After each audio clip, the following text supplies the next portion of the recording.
Today we're going to take a look at the PROLUX Wet Dry Wall Mounted Garage Vacuum System. Does it live up to its 5-star rating? Does it do everything it claims? And is it really a beast when it comes to detailing vehicles? So first, let's take a look at what it actually comes with. The thing has a ton of accessories with it. The hose, 30 feet long, plenty big enough for your average size garage, plenty big enough to pull my vehicle up to the front of my garage and get out and detail it that way. Comes with 2 extension wands if you want to use it as a floor vacuum.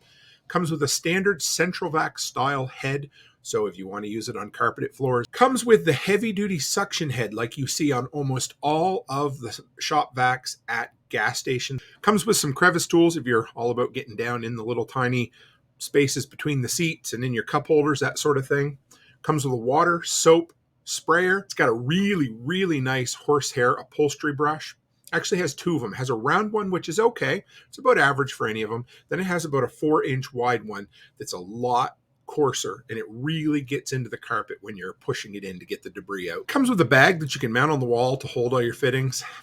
I don't know. It is what it is. I don't know if I'll use it or not. It's not super heavy duty. And then it comes with a really wide attachment for doing garage floors that has a slide-in squeegee as well. So if you end up getting a lot of water after a storm or after you're washing your vehicle, an easy way to use that to either suck it up or push the water out. So what are the features? What's it come with? What do I like about it so far? It's got free shipping in the U.S. It's got a 2-month hassle-free return, which I look for when I'm looking at products. It's got a 3-year warranty, which covers everything other than tools and filters. 162 cubic feet per minute suction on that thing. Way better than the Harbor Freight cordless vac I've been using for a while now. HEPA filtration if you're into that sort of thing. A 12 amp electrical motor, just over 5-gallon storage for debris or water. So it's about 32 inches high and about 14 inches in diameter, so it doesn't take up a ton of space hanging on the wall. It's got an auto off switch if it overheats or if the canister gets full.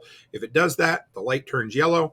Shut it off for 5 seconds, unplug it, plug it back in, and it resets the light. It also, if you got them inflatable toys that the kids love to use, for pools and that sort of thing, I think one of the easiest things I loved about it was the installation. 4 bolts, just mount it to a wall, mount it to a stud, whatever you want to call it. It's just a plate like this. Actually able to hold the canister with one hand, slide it up, and drop it onto the bracket. Now it's just free hanging there. I've had a lot of fun with it.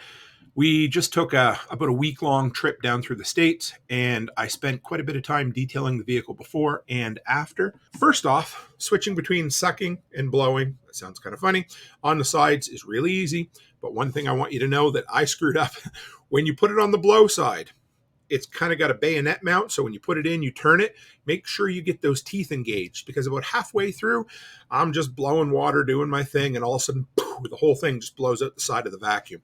So make sure you get that bayonet fitting in there connected tight. Has a nice blue light at the top that shows up when it's on. I mean, it's on by hearing it. 72 decibels it's rated at, but the blue light's nice. It just tells you, it's just an indicator light, lets you know things are running proper, or maybe it's got a suction problem and it turns yellow.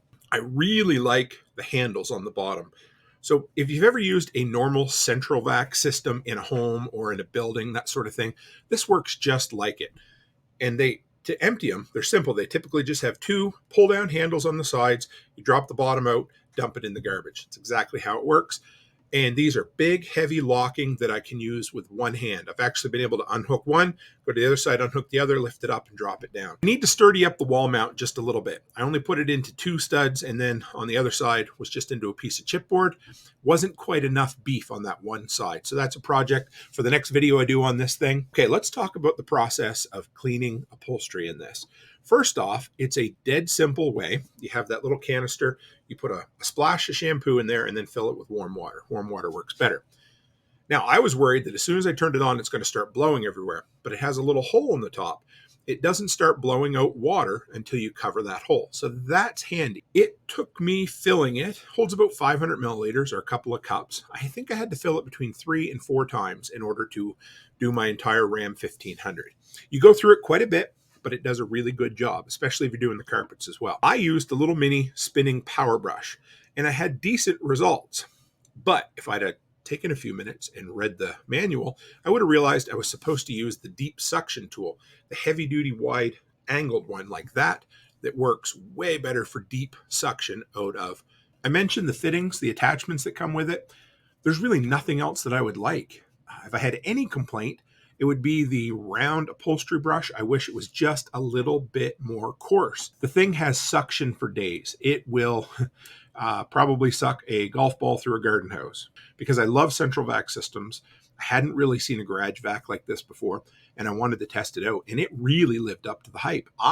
It is right now, at the time of filming, $459 US on Prolux.com. They're a pretty interesting company. They have some of the best reviewed vacuums out there, and they're an American company, so I dig that as well. Dig into it. I'm going to do some follow-up videos on this, guys, but up front, my use I've used on this so far, I have very little bad to say about it. The thing is just a beast. It works. It is loud, but what I like to do is run it in the garage and have the hose out front of the garage. I'll do some decibel testing on it the next time around, but as far as an adequate and vacuum for detailing your vehicle, man, that thing's awesome. I love it. And to just haul a hose around instead of an entire great big shop vac, I'm sold. So anyway, I'm going to keep using it. I'll do another review for you guys, but so far, so good. So check it out. Link in the description below. And if you're hanging around, hit the subscribe button, because so many people who watch these videos aren't subscribers, and I would appreciate the support. It's the best way to build the channel. So as always, stay happy, stay healthy, and have a great week.